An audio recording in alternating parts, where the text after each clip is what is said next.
Hi Lucy, my name's Dan Radcliffe. Nice to meet you through this phone. Lucy McAleer loves Harry Potter, green sea turtles, and when she grows up, she wants to be a pro basketball player. Lucy is fun-loving, caring, kind. She's very social. Lucy! She just brightens up the room. No, Olivia! He always has a sort of a happy attitude about it. But 3 months ago, Lucy began to show some worrying symptoms after a small bump on the head during a basketball game. She sort of rubbed her head and got in the car and she started getting very fatigued. And that 5-minute trip home, I'm like, OK, trying to talk to her, stay awake, Lucy. You all right, Lucy? A trip to the Children's Hospital to treat Lucy for concussion quickly turned into a visit to the neurologist and an MRI. The next day, which happened to be Lucy's 8th birthday, the family received the worst news possible. She has brain cancer. That was probably the hardest news ever. They let us know that there's no cure for it. They can only treat it. So they pretty much prepared us for the worst.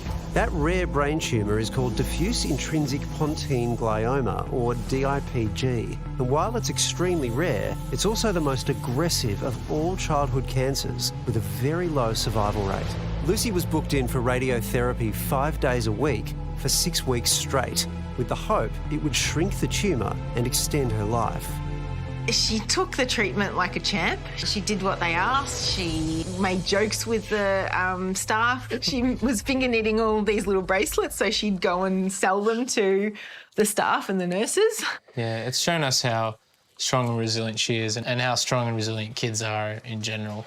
And then last week, finally some good news. Lucy's tumour had indeed shrunk, and even more than the family had hoped possible. My tumour has shrunk 40%. Such a relief, you know, we were over the moon. While there's still a long road ahead, in the meantime, it means Lucy can get back to doing the things she loves. Brain cancer is a terrible, terrible disease, and we just want to get research out so that we can find a cure. Thanks everyone for your love and support. Okay, done. Well, I mean, let's show you how the medical care must be so incredible. I mean, you see her talk. How do you, as a parent, break it to your child they've got brain cancer for a start? They probably don't even know what it means. They talk about how strong she is, but how strong mum and dad are to go through that as well. No family should have to go through that. Absolutely. No family. If you'd like to help Lucy and her family, please visit our website. You'll find the details there.